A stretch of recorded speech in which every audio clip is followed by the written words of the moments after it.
옆에 분들하고 짝을 지어서 한번 이렇게 한번 물어보십시오. 그러면 여러분들이 거기에 대한 답을 한번 말씀을 하시기 바랍니다. 한 분이 먼저 물어보세요. 갈 데 없어서 오셨습니까? 이렇게 물어보시면 그에 대한 대답을 한번 해보십시오. 옆에 분들하고 한번 해보세요. 갈 데 없으셔서 오셨습니까? 갈 데 없으셔서 오셨습니까? 그러면 여러분들이 화들짝 놀라면서 이렇게 아니라고 그러면서 좀 반응을 보여야 되는데 굉장히들 점잖하게 그 마음을 들킬까봐 굉장히 조심하는 것 같아요. 그렇게 좀 놀라면서 아니라는 반응 한번 해볼까요? 다시 한번 해보시죠. 시작.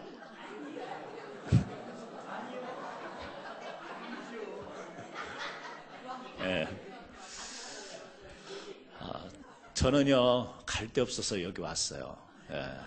주일날은 제가 갈 곳이 없어요. 그죠? 교회밖에 올 곳이 없어서 왔습니다.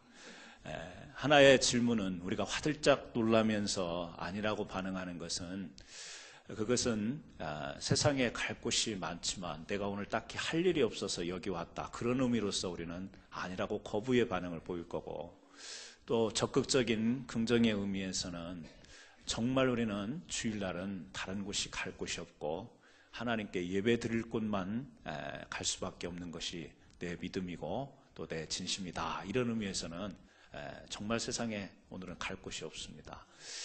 오늘 이 자리가 여러분들에게 복된 자리가 되시길 바라고, 여러분 인생의 전환점이 되시는 그런 귀한 축복의 자리가 되기를 주님의 이름으로 부탁을 드립니다.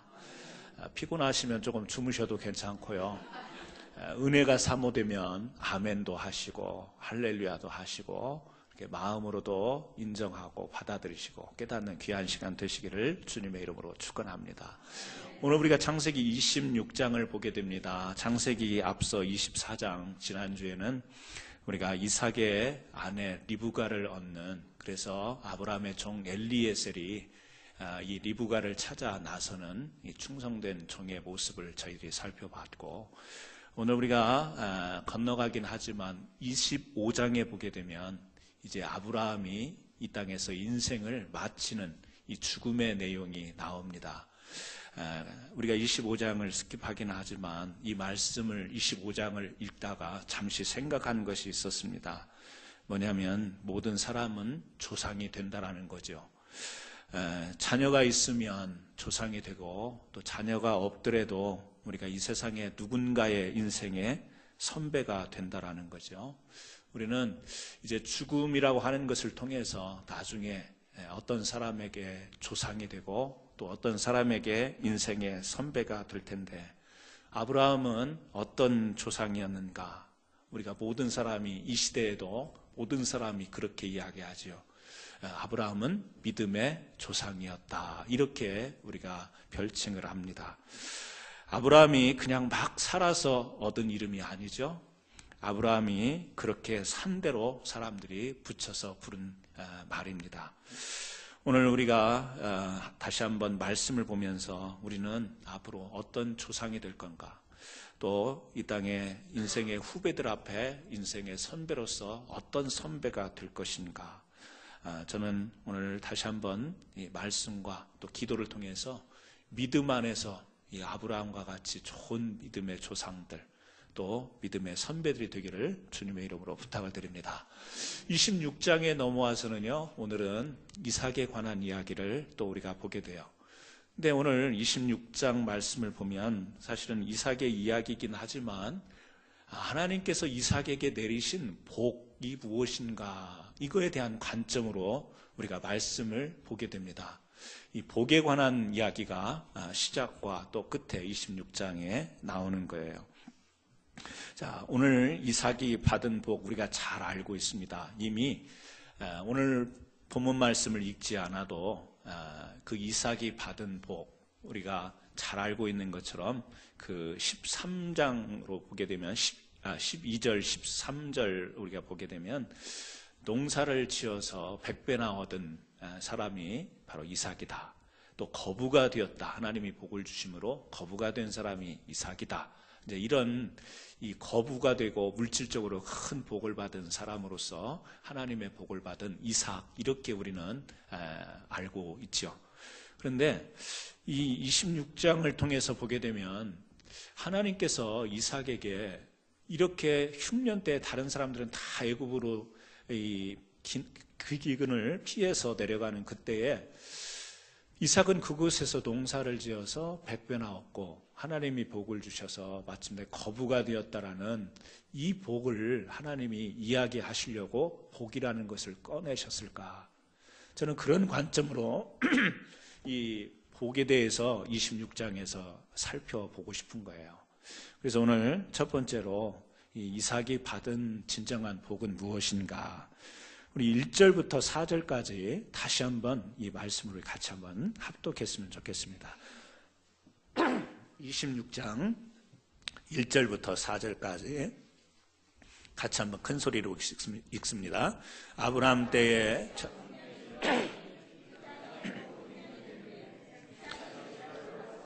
블레셋 아비 이르렀더니 여호와께서 이삭에게 나타나 이르시며 애굽으로 내려가지 말고 내가 내게 지시하는 땅에 거주하라. 이 땅에 거류하면 내가 너희와 함께 있어 내게 복을 주고 내가 이 모든 땅을 너와 네 자손에게 주리라. 내가 네 아버지 아브라함에게 맹세한 것을 이루어 내 자손을 하늘의 별과 같이 번성하게 하며 이 모든 땅을 내 자손에게 주리니 내 자손으로 말미암아 천하 만민이 복을 받으리라. 하나님께서 이삭에게 명령을 하세요. 뭐냐면 지금 살고 있던 가나안 땅에 또 흉년이 온 거예요. 그러니까 사람들이 또 애굽으로 내려갑니다.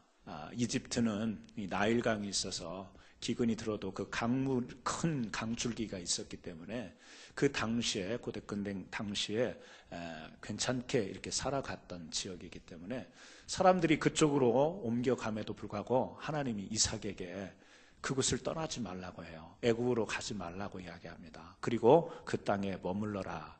그 땅 지시한 땅이에요.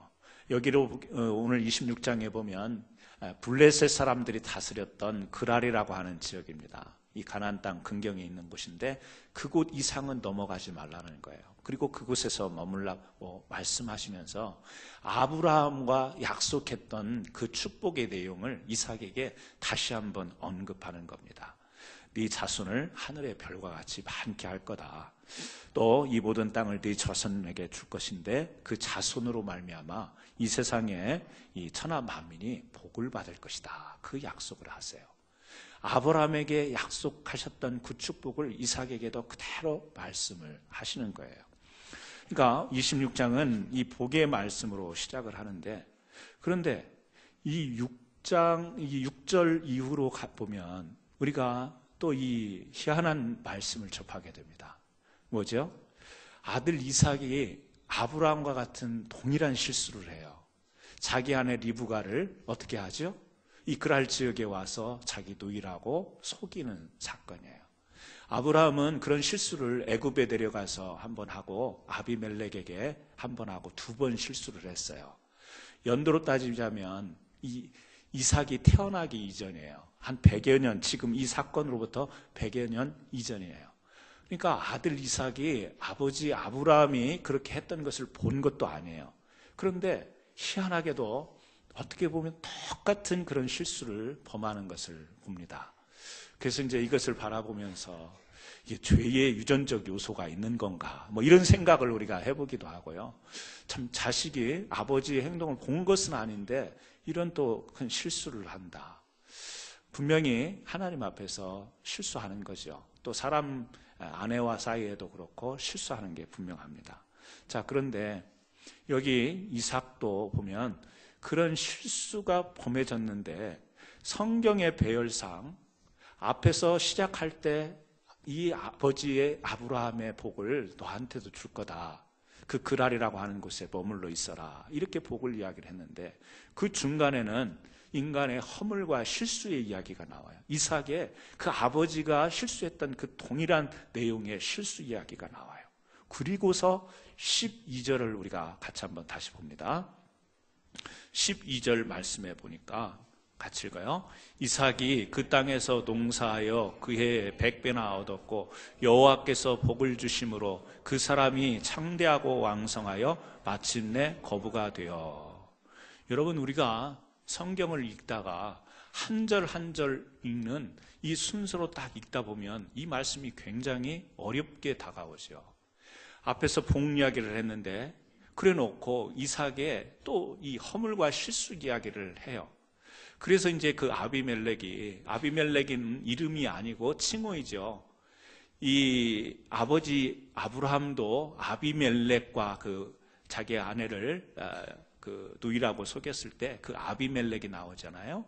그러니까 블레셋 지역을 통치하는 통치자의 이름을 호칭을 우리가 아비멜렉 이렇게 부른 거죠. 이집트의 바로 이렇게 부른 것처럼 지금 아비멜렉도 그런 건데, 이 이삭이 자기 아내를 누이라고 속여놓고 껴안는 장면을 아비멜렉이 본 거예요. 부인이라는 사실을 안 거예요. 그래서 책망을 하고 또 백성들 앞에는 선포를 하죠. 이 이삭과 그의 아내를 건드리는 자는 다 죽게 될 것이다. 이러면서 그 실수와 허물 이야기가 앞에 나오는데 바로 이어서 나오는 그 성경 구절이 12절인데요. 여기에서는 무슨 이야기가 나와요? 그 땅에서 농사를 했는데 그 해에 100배나 얻었다. 다 흉년 들어서 지금 피난 가는 그때 그곳에 남아가지고 가능성 없어 보이는 그 땅에서 농사를 지었는데 결실이 오히려 100배 정도 되는 그런 수확을 얻었다. 그리고 여호와께서 복을 주심으로 그 사람이 창대하고 왕성하여 마침내 거부가 되었다. 자, 이렇게 성경에 배열적으로 보게 되면 앞에서 실수한 이야기가 나오는데 바로 무슨 이야기가 나와요? 하나님이 복을 주셔서 막 거부가 됐다, 이 이야기가 나와요. 그러면 우리 좀 무식한 방법으로 성경을 접근하면 이런 생각을 해볼 수 있겠죠. 아, 허물을 가지고 실수하면 복을 받네. 네, 말도 안 되죠? 그런데 성경의 배열은 그렇게 되어 있단 말이에요. 실수했어요. 아버지가 2번씩이나 실수하여서 그것을 밝히셨던 하나님이 이삭이 또 그런 실수를 범하는데 어떻게 바로 거기에 대한 어떤 이어지는 말씀이 없고 복이 주어졌다라고 그렇게 나와요. 여러분, 우리가 여기에서 그래서 이 성경을 보면서 농사에서 100배나 얻은 물질적인 복, 거부가 됐다라는 이 복을 보기 이전에 이 속에 담겨있는 하나님의 뜻이 무엇인가? 이 말씀 자체 배열상으로 보면 이삭이 하나님 앞에 잘해서 복을 받는 내용이 없어 보여요. 여기 보세요. 26장에 보세요. 물론 그 지역을 떠나지 않은 순종함이 있어요. 그러면 또 앞서서 우리가 한 가지 잘한 것이 생각이 나는데 그게 뭐죠? 아버지 아브라함이 아들 이삭을 제물로 드리려고 번제단을 제물로 드리려고 모리아 산으로 데리고 갈 때 그때 어떻게 했죠? 자기가 아버지의 말을 듣고 따라갈 때까지는 자기가 그 번제물이 된다는 사실을 모르고 갔죠. 자기가 죽는다는 사실을 모르고 따라간 거죠. 그러나 그 현장에 갔을 때 이제 그 제물이 바로 자기라는 사실을 알고 그 앞에서 제물대에 자기가 들어 눕는 일을 하죠. 물론 이것은 쉬운 일이 아니죠. 어떻게 아무리 아버지가 그렇게 말씀하셨다 하더라도 아들 이삭이 그렇게 할 수 있었을까? 아들 이삭에게도 하나님을 향한 믿음이 있었기 때문에 그게 가능했던 일이죠. 여러분, 저는 복이라고 하는 것이 뭐냐? 여기 이 말씀의 배경으로 단도직입적으로 이야기하면 그것은 믿는 것이 복이다.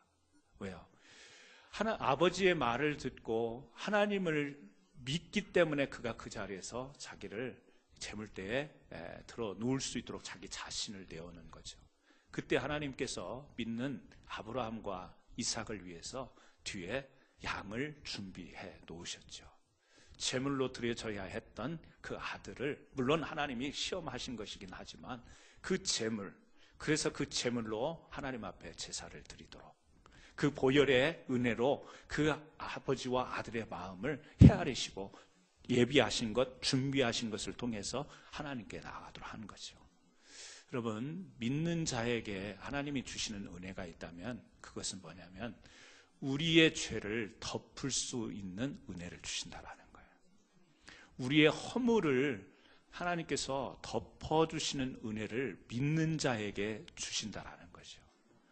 예수님이 그 독생자 되어주신 하나님의 독생자 되신 그분이 오셔서 우리의 죄를, 구약적인 제사의 의미는 죄를 덮어준 것, 그것을 우리가 구속이라고 이야기를 하고, 신약적인 의미로는 그걸 죄를 덮어준 게 아니라 없애주는 죄 사함이라고 이야기하죠. 그래서 똑같은 제사와 예배를 드리는 것 같지만 예수님이 제물로 드려진 것과 구약의 짐승이 제물로 드려졌을 때 용어가 다릅니다. 구약의 제물로 드려진 그 제사는 구속이라고 이야기를 하고, 신약에서 예수님이 우리 위해서 대신 십자가에 죽으신 것은 우리의 죄 사함을 위해서 돌아가셨다, 이렇게 이야기를 하는 거죠. 여기 지금 앞에서 복을 이야기하고 또 12절부터 복을 이야기하는데 그 중간에 인간의 허물, 이삭의 허물 이야기를 해놓아요. 왜 이 이야기를 좀 하나님께서 이삭에게 복을 주시겠다, 너의 아버지에게 내렸던 복을 너에게도 줄 것이다, 내가 지시한 이곳에서 머물러라 이야기를 했으면, 그리고 12절로 이어지는 이 복에 관한 이야기를 하면 거기에 합당한 이삭의 행동, 이삭이 복을 받을 만한 행동이 딱 열거가 되어야 우리가 생각할 때 복을 받기 위해서는 이런 행동이 필요하구나, 복을 받기 위해서는 이렇게 살아야 되는구나, 딱 이해가 될 텐데 하나님은 그 복을 이야기하시고 또 뒤에 복을 이야기하시는 가운데 인간의 허물을 이야기를 하신다는 이야기예요. 뭘까요? 결국 우리는 행동으로 우리가 하나님의 복을 받을 수 있는 존재가 아니라는 사실을 깨닫게 되는 거예요. 여러분 자신의 삶에서 여러분이 선행을 한 것과 여러분들이 죄를 행한 것, 여러분이 만약에 이 복을 받기 위해서 선을 행해야 됐다면, 만약에 여러분들이 가지고 있던 그 죄와 비교를 한다면 여러분은 복을 받을 수 있는 사람입니까? 아닙니까? 저는 복을 받을 수 있다, 그렇게 생각하시는 분도 있을 수는 있겠죠. 그러나 우리가 사람이 살아온 우리 인생에 숨겨진 부분들을 보면 과연 우리가 선행을 했기 때문에 복을 받을 수 있다, 이렇게 이야기한다면 복 받을 만한 사람이 얼마나 있을까 우리가 생각해 볼 수 있는 거죠. 그래서 여기 이삭의 허물을 드러낸 것은 이삭이 하나님 앞에 복을 받을 만한 일을 했기 때문에 지금 하나님이 이런 복을 100배나 더하는 수확을 얻는 복을 주시고 거부가 되는 복을 주셨다, 이 이야기를 하려고 하는 것이 아니라는 사실이에요. 뭐예요? 사람은 죄와 허물이 있지만 하나님의 은혜를 입은 자는 그 하나님의 은혜를 통하여서 우리의 허물과 죄가 덮여지는 복을 받는다, 이것을 하나님은 우리에게 전하려고 하는 거죠. 우리는 복 그러면 아무래도 26장에서 복이 무엇입니까? 그러면 우리는 당장 12절과 13절을 우리는 이야기할 겁니다. 왜요? 우리가 생각하는 복이 그런 거잖아요. 뭐죠? 부자가 되는 거예요. 물질적으로 많아지는 것에 대한 복의 이해를 우리가 가지고 있고, 우리 마음속에 담겨있는 욕심은, 복을 받고 싶은 욕심은 12절과 13절에 나와 있는 그런 복을 우리가 바라고 있기 때문에, 그런데 12절과 13절이 진짜 복이 아니고 그건 표면적으로 드러난 복이고, 진짜 복은 무엇이냐? 그 중간에 있는 6절부터 11절까지 사람이 허물이 있고 아버지가 지었던 죄를 똑같이 아들이 짓는 사람, 인생의 모든 사람들이 동일하게 지을 수 있는 이 죄가 있지만, 이 죄에도 불구하고 하나님의 은혜라는 것은 그 죄를 덮어주시면서, 하나님이 우리의 허물을 덮어주면서 우리를 의롭게 받아주시고 여겨주시는 이것이 진짜 복이다, 이것을 우리에게 전하는 메시지가 아닌가. 여러분, 그렇습니다. 우리에게 진짜 복이 되는 것은 우리에게 믿는 것이 복이 되는 거예요. 여러분이 지금 믿는 이 자체가 얼마나 큰 복인지 몰라요. 왜? 그 믿는 자에게 하나님은 의롭게 여겨주시는 은혜를 주기 때문에. 그 의롭게 여겨주시는 은혜는 뭐냐면 덮어주시는 은혜예요. 죄가 있지만 가려주시는 은혜, 덮여주시는, 적나라하게 드러내는 우리 그런 사회가 있잖아요. 잘못하면 정죄하고 그대로 내리는 심판이 있고 그대로 치부를 다 드러내는 게 있는가 하면 감싸주고 덮어주고 가려주는 이런 거 있죠. 그게 은혜죠. 사랑하는 성도 여러분, 저는 오늘 진정한 복이 무엇인지를 이 말씀 속에서 다시 한번 경험했으면 좋겠어요. 하나님, 그렇습니다. 내 마음속에도 이삭이 받았던 100배의 복이 좀 주어졌으면 좋겠습니다. 하나님, 저에게도 거부가 되는 복이 주어졌으면 좋겠습니다. 여러분, 거부가 되고 100배가 되는 게 복이 아니라는 이야기가 아니에요. 물질적인 복도 하나님은 얼마든지 우리에게 주실 수 있어요. 형통하게 하시며 부어주실 수도 있어요. 하지만 하나님이 정말 우리를 향해서 바라시는 복은 우리의 모든 허물을 덮어주시는 복. 이 복이 저와 여러분에게 있기를 주님의 이름으로 축원합니다. 두 번째는 우리가 이 14절을 보게 되면요, 14절, 이러한 하나님의 은혜를 통하여서 물질적으로 풍요로워진 이 이삭이 공격을 받기 시작해요. 어떤 공격을 받죠? 14절에 양과 소가 떼를 이루고 종이 심이 많음으로 블레셋 사람이 그를 시기했다. 여러분, 사람이 시기하는 게 있습니다. 누가 나를 시기하는 것도 있고 내가 다른 사람을 시기하는 것도 있죠. 시기심이라고 이야기합니다. 마음이에요. 그런데 그것이 행동으로 옮겨지면 공격이 되는 거죠.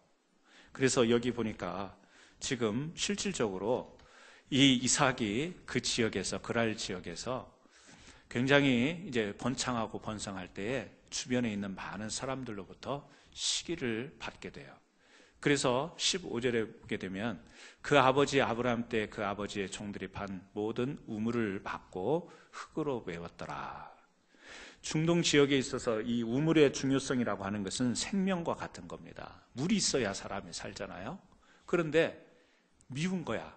저 사람이 잘 살고 이 번창하는 것을 보니까 그랄 지역에 있던 사람들이 미워서 한 일이 뭐냐면 우물을 막고 흙으로 그것을 메웠대요. 얼마나 미웠으면 그렇게 했을까요? 그 물이라고 하는 것은 자기네들에게도 필요한 것인데 그것을 자기네들에게 손해가 있고 없고를 떠나서 그냥 시기심 그 자체 때문에 손해볼 짓을 하는 거죠. 막아버린 거예요. 그런데 우리가 잘 아는 것처럼 이 이삭이 또 아비멜렉도 너가 너무 강성해지고 지금 이렇게 됐으니까 사람들도 막 시기하고 이러니까 우리 동네에서 떠나라, 이 지역에서 떠나라, 그렇게 이야기를 해요. 이삭이 거기에서 다툼을 일으키지 않고 피해갑니다. 그래서 우리가 너무 잘 아는 것처럼 또 옮겨가서 다른 우물을 파요.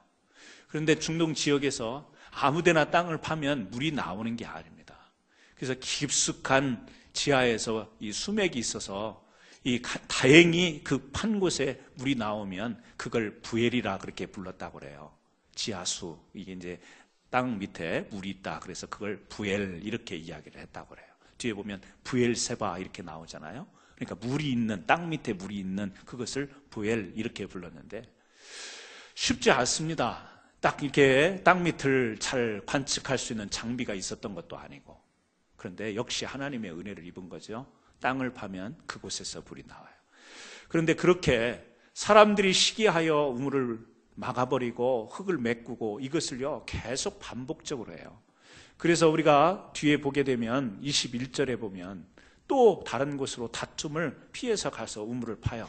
그리고 이름을 에색이라고 짓고 또 뒤에 가서 또 그것을 땄으면 다른 데로 옮겨가서 우물을 팝니다. 또 신나라고 하는 이름을 지어서 그 우물을, 그리고 또 뒤에 가보면 르호봇이라고 하는 이름의 이름을 지어요. 왜 이름을 짓습니까?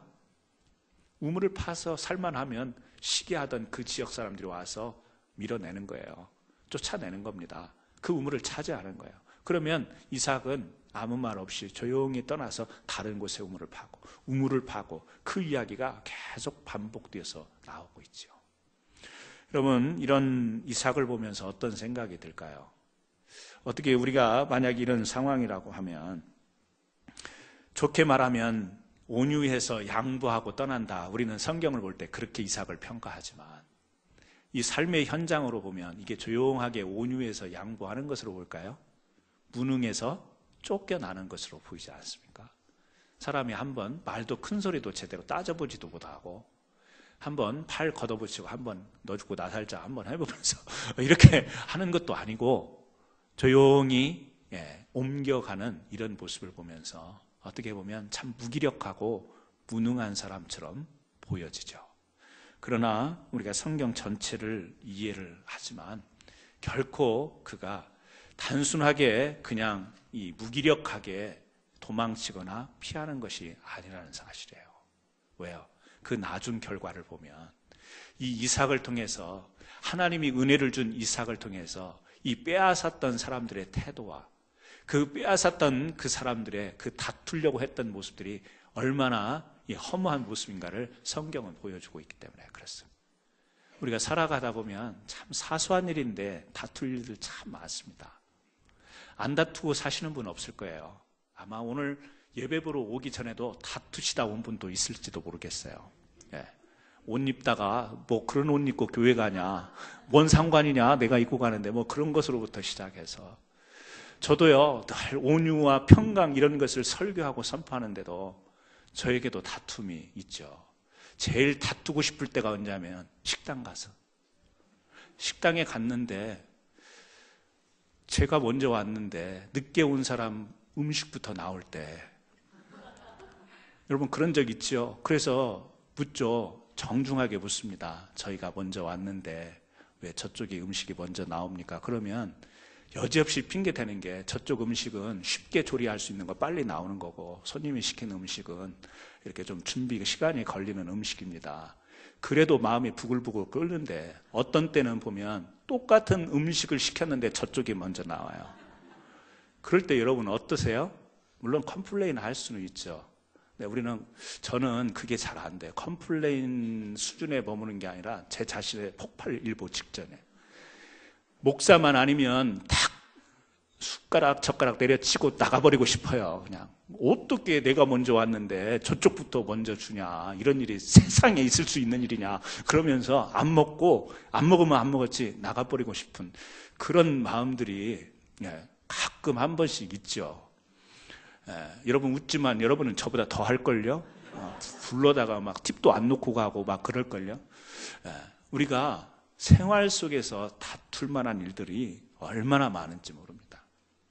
엊그저께 여러분 그 메이저리그 야구가 그 텍사스하고 토론토하고 벌어졌는데 그 뉴스 보셨죠? 크게 사진이 나왔더라고요. 이렇게 그 1루에서 2루로 막 주자가 뛰어가다가 거칠게 뛰어가니까 공을 받으려고 했던 이 이루수인지 유격수인지 너무 자기에게 거칠게 달려오니까 화가 나가지고 그냥 강한 펀치를 한 대 딱 날렸는데 그대로 딱 맞은 거예요.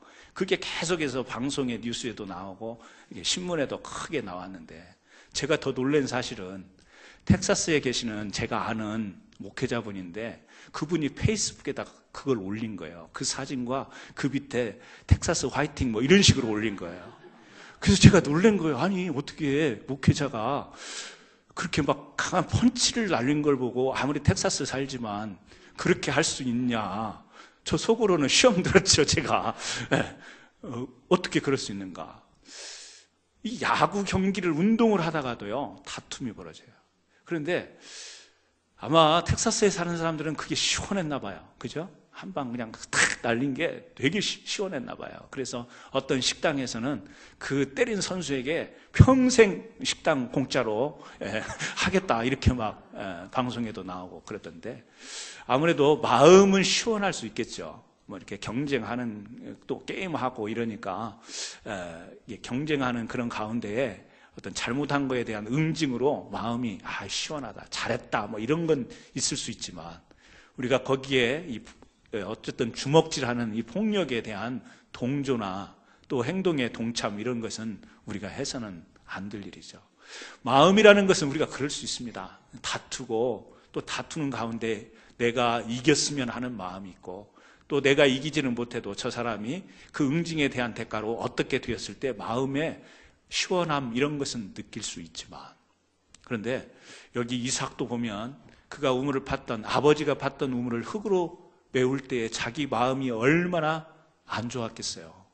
얼마나 서운하고 섭섭하고 또 싸우고 싶고 말리고 싶고 이런 마음이 있었겠어요. 저는 그 마음은 성경에 표현이 안 돼 있기 때문에 그건 아마 우리하고도 동일한 그런 마음이 아닐까. 하지만 그의 행동은 거기에서 충돌을 일으키지 않고 옮겨가는 것을 보게 됩니다. 여러분, 이것이 믿음이 가진 사람이 할 수 있는 일이다. 아니, 믿음을 가진 사람도 이것은 어려운 일이다.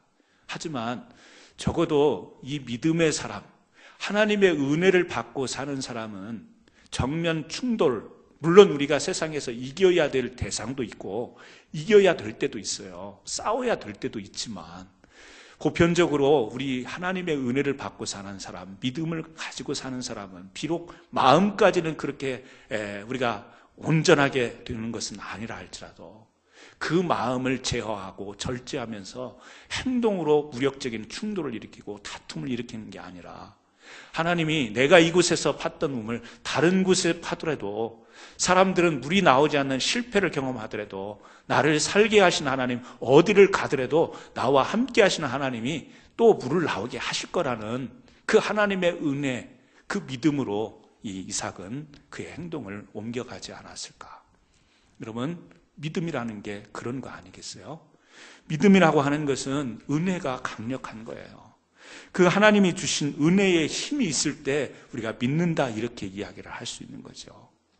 여러분, 저와 여러분들이 믿음 생활할 때 은혜의 힘이 있기를 원합니다. 그래서 우리가 간증하고 선포하잖아요. 하나님의 은혜입니다. 이게 정말 힘할이 없는 그런 말이 아니라 힘을 가지고 하나님의 은혜였습니다. 하나님의 도우심이었습니다. 하나님의 인도하심이었습니다. 내가 비굴하게 피해가는 것 같고 도망가는 것 같지만 하나님이 내가 어느 곳을 가서 땅을 파면 그곳에서 물이 나오는 이런 역사는 하나님이 나를 은혜를 베푸셨기 때문에, 나에게 은혜를 주셨기 때문에 가능한 일입니다. 여러분, 저는 이 이삭을 보면서 이삭에게 하나님이 내리신 복, 그것은 어떤 복일까?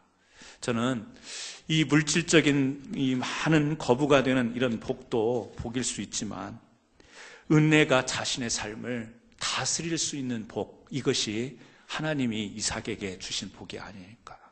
분노를 다스리잖아요. 저 같으면 여기에서 한 번 정도는 저도 갈 수 있을 거예요. 흙을 막 우물에다가 메꿔 놓으면 안타까운 마음으로 한 번은 참고 넘어갈 수 있을 텐데, 이삭처럼 두 번, 세 번 그러면 제 성질에 그걸 견디고 있었을까? 내 성깔에 그걸 견디고 있었을까? 예. 여러분 같으면 어떻을 거예요? 초장에 결판 나는 분도 계실 거고, 그죠? 예. 세 번, 네 번 가도 또 견디는 분도 있을 것이고, 어떤 분은 하나님의 은혜로 견디는 분이 있는가 하면 어떤 분은 자신의 성격으로 견디는 분도 있을 수 있겠지만, 이삭을 통해서 우리가 볼 수 있는 것은 뭐냐? 하나님을 믿는 자, 그 믿음이 있는 자에게 하나님이 주신 그 은혜가 자신의 분노를 조절할 수 있고 자신이 싸울 만한 다툴 수 있는 요건을 다스릴 수 있는 그 복을 누리는 귀한 믿음의 사람이었다는 사실, 저는 여러분들에게도 그러한 복이 있기를 주님의 이름으로 축원합니다. 마지막으로 세 번째, 우리가 23절을 보게 되면 이삭이 거기서부터 브엘세바로 올라갔다, 이런 이야기가 나옵니다. 이삭이 거기로부터 브엘세바로 올라갔더니 그게 여호와께서 그에게 나타나 이르시되 나는 내 아버지 아브라함의 하나님이니 두려워하지 말라. 내 종 아브라함을 위하여 내가 너와 함께 있어 내게 복을 주어 내 자손이 번성하게 하리라 하신지라. 뭐죠? 하나님의 언약의 확인이에요. 다시 재확신을 시켜주는 거예요. 너는 복의 사람이라는 거예요. 아브라함에게 줬던 복을 네가 이어서 계속해서 누리게 될 거라는 사실입니다. 그러면서 우리 25절을 같이 한번 읽어보겠습니다. 시작. 이삭이 그곳에 제단을 쌓고 여호와의 이름을 부르며 거기 장막을 쳤더니 이삭의 종들이 거기서도 우물을 받더라. 예. 거기서도 우물을 또 종들이 받는데요. 이삭이 그곳에 뭘 했습니까? 제단을 쌓았고 여호와의 이름을 불렀다. 그렇게 이야기를 하고 있습니다. 여러분, 그곳에 제단을 쌓고 여호와의 이름을 불렀다. 이 말의 의미. 여러분, 단을 쌓았다라는 것, 어디를 가든지 무엇을 하든지 하나님의 권위를 인정하겠다라는 모습이에요. 단을 쌓고 거기에서 여호와의 이름을 부르는 것. 이것은 어디를 자기가 가든 자기 삶에 무엇이 오든 하나님의 권위를 인정합니다. 이런 고백이 담겨 있는 거예요. 또요, 하나님 중심적인 삶을 살아가겠습니다. 이삭이 자기의 신앙, 하나님 중심적인 신앙을 고백하는 거죠. 하나님 중심적인 신앙을 살아가는 사람들에게 나타나는 모습이 뭐냐면 예배예요. 예배. 여기 단을 쌓고 여호와 이름을 부른 것은 지금 예배 드리는 모습이에요. 하나님 중심적으로 살아가고 하나님을 경외하며 존중하는 삶의 고백은 무엇으로 드러나느냐 하면 예배로 드러나게 돼 있는 거예요. 그래서 우리가 드리는 이 예배, 삶의 우선이 되는 것이고 내 마음의 우선이 되는 것이 뭐냐? 예배라는 사실이에요. 그래서 우리가 예배를 소중하게 여깁니다. 우리 찬송할 때도 예배합니다. 예배합니다. 여러분, 예배하는 것이 결코 단순한 게 아니에요. 이것이 단순히 어떤 예식에 불과한 게 아니에요. 뭐죠? 내 삶인 거예요. 예배는 내 삶이에요. 예배는 나에게 복이 주어지는 거예요. 예배는요, 내 삶의 모든 전부가 되어야 될 줄 믿습니다. 왜요? 죄와 허물을 덮어주실 뿐 아니라 어느 곳을 가도 어떤 해하는 자들이 나타나고 나를 방해하고 대적해도 내가 살아갈 수 있는 그 힘이 바로 믿음을 통해서 예배를 드리는 가운데 하나님의 은혜가 임하는 이 역사를 통해서 가능하기 때문에 저는 예배는 우리의 온 삶이다. 온 삶을 하나님께 드리는 것이 예배다. 예배를 소중하게 여길 수 있는 저와 여러분 되기를 주님의 이름으로 축원합니다.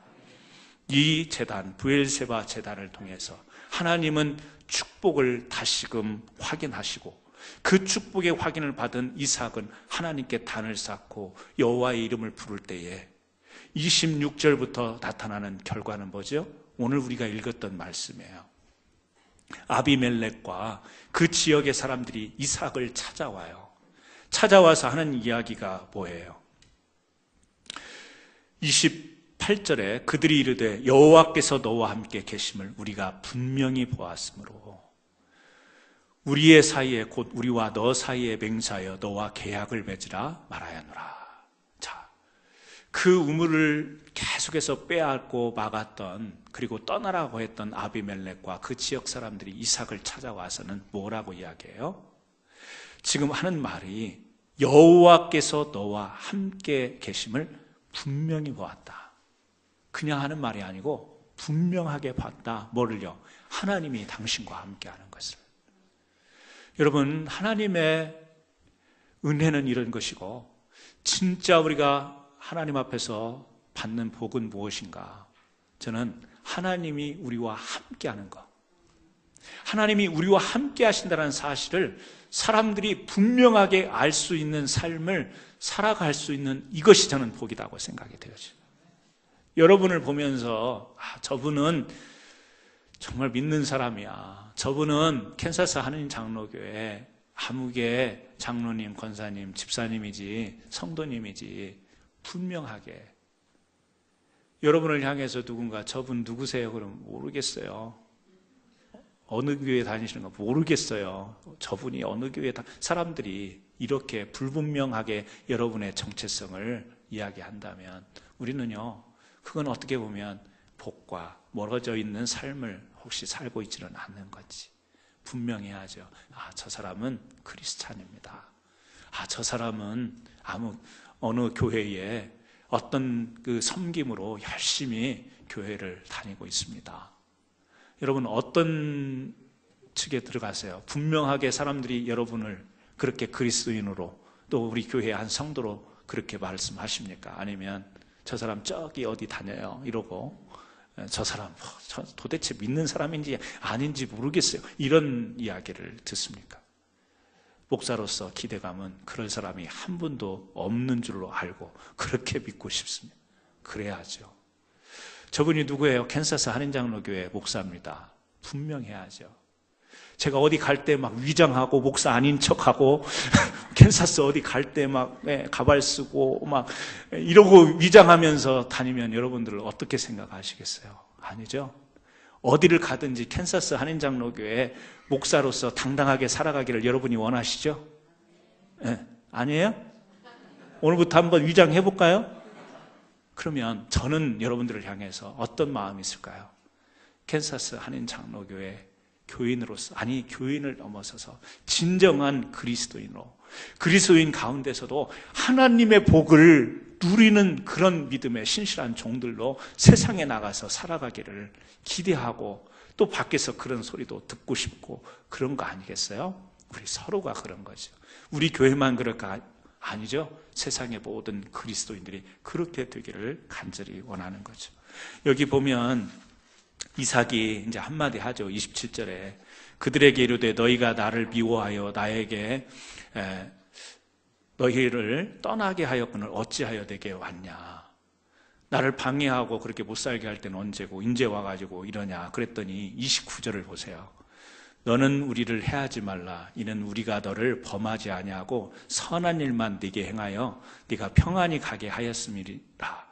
이제 너는 여호와에게 복을 받은 자니라.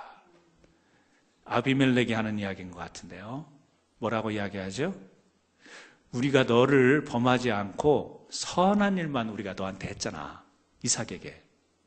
너무 얄밉지 않아요? 한 대 때려주고 싶어요. 지금 이게 성경이 현장이라면 이런 사람이 있다니까요. 자기가 시컷 잘못해놓고 와가지고 화해하자고 그러면서 나는 너한테 그런 마음 품은 적도 없고 미워한 적도 없고 그렇다고 하면 정말 얄밉죠. 지금 이래요. 이게 뭐예요? 세상이에요. 세상은 우리로 하여금 힘들게 만들어 놓고 우리를 그냥 짓밟고 이러놓고 자기네들이 불리하면 와가지고 굉장히 막 사탕발림으로 내가 언제 너로 하여금 평화롭게 떠나게 했지, 언제 해하려고 했냐, 우리는 선한 일만 했지. 그러면 이 정도 되면 이삭이 어떻게 해야 되겠어요? 나쁜 놈들아 그러면서, 이 간사한 놈들아 그러면서 한마디 해야 될 것 같은데 이삭을 보세요. 30절에 같이 한번 읽어요. 이삭이 그들을 위하여 잔치를 베풀며 그들이 먹고 마시고, 이게 이삭이에요. 속이 환히 보이는 이 행동을 하는 아비멜렉과 사람들이 자기를 힘들게 해놓고 지금 와가지고는 하나님이 뭔가 하시는 것 같으니까 와서 우리는 너에게 나쁜 짓 안 했다 그러면서 우리 화해하자, 계약 맺자 이러고 있는데, 우리 같으면 속에서 불통이 터지고 이때가 기회다 하고 한마디 해줄 것 같은데 이삭은요 그 말을 듣고 잔치를 베풀어서 같이 먹고 평화를 이루어가죠. 여러분, 이삭을 통해서 우리 크리스찬들의 진정한 복은 뭘까?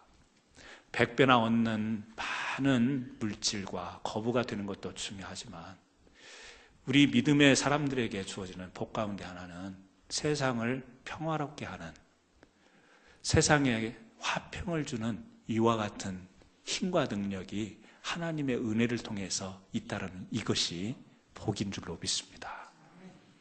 여러분, 우리는 그래야 될 것 같아요. 말씀을 보니까 이삭은 소갈이 없을까요? 한마디 못할까요? 성깔이 없었을까요? 그렇지만 오히려 그들을 향해서 잔치를 베풀어 놓고 먹이고 함께 화평의 축제를 벌여요. 여러분, 우리가 내가 거부가 됐다는 이 사실이 하나님 복입니다. 이게 아니라 세상은 나를 해하려고 하고 공격하지만 그를 때에 따라서 피해가고 옮겨가지만 결국에 하나님의 함께 하심을 분명히 세상이 알고 나와 함께 하시는 하나님 때문에 저들이 굴복해 올 때 내가 그들을 껴안고 화평의 잔치를 열 수 있는 그 넉넉함과 여유로움이 바로 우리에게 주어진 복이 아닌가. 그러므로 오늘 이 말씀을 생각하면서 저와 여러분이 다시 한번 복에 대한 이해를 정리하셨으면 좋겠습니다. 이삭은 은혜로 이 자신의 허물이 덮어지는 복을 누렸습니다.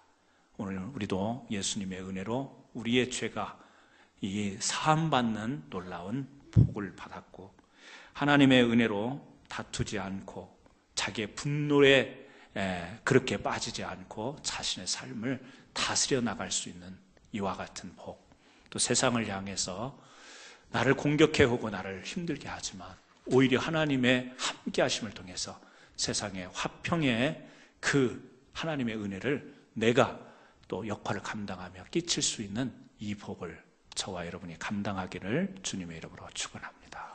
기도합니다.